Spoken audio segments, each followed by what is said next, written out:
ഇന്നലെ ട്രിപ്പൊക്കെ കഴിഞ്ഞ് നല്ല ലേറ്റ് ആയതുകൊണ്ട് തന്നെ ഞങ്ങൾ അവിടെ സ്റ്റേ ആക്കിയ സന്തോഷം പറഞ്ഞറിയിക്കാൻ പറ്റാതെ പാട്ട് പാടി തരുന്നുണ്ട് അസരിക്കുട്ടി.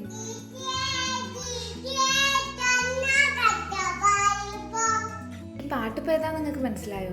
അതന്നെ, ആ പാട്ട് തന്നെ. എത്ര പാട്ട് പാടി തരാൻ ഇവിടെ റെഡി ആയി നിൽക്കാണ് കേട്ടോ.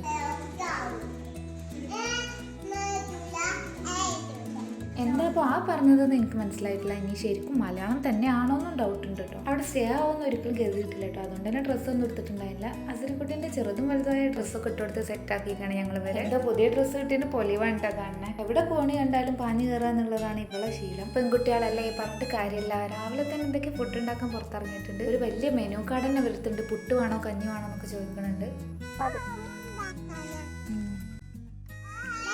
നല്ല വൈബുള്ളൊരു സ്ഥലമാണ് കേട്ടോ. ഇവിടെ ഒരുപാട് ചെടികളും മരങ്ങളൊക്കെ ആയിട്ട് നല്ലൊരു നാച്ചുറൽ ബ്യൂട്ടി. ഓരോ രണ്ടാളെ കളിക്കോ ഇവള് മാച്ച് ആവണില്ല കേട്ടോ. അതുകൊണ്ട് എന്തെങ്കിലും വിക്രസ് ഉണ്ടോ തിരഞ്ഞെടുക്കണം. വീട്ടിൽ പോകുമ്പോൾ ഏതൊക്കെ ചെടി പൊക്കണം എന്നുള്ളതാണ് കേട്ടോ ഞാൻ സെർച്ച് ചെയ്യണത്. ഇതെന്താ നിങ്ങൾക്ക് മനസ്സിലായോ? അത്തിക്കായ്.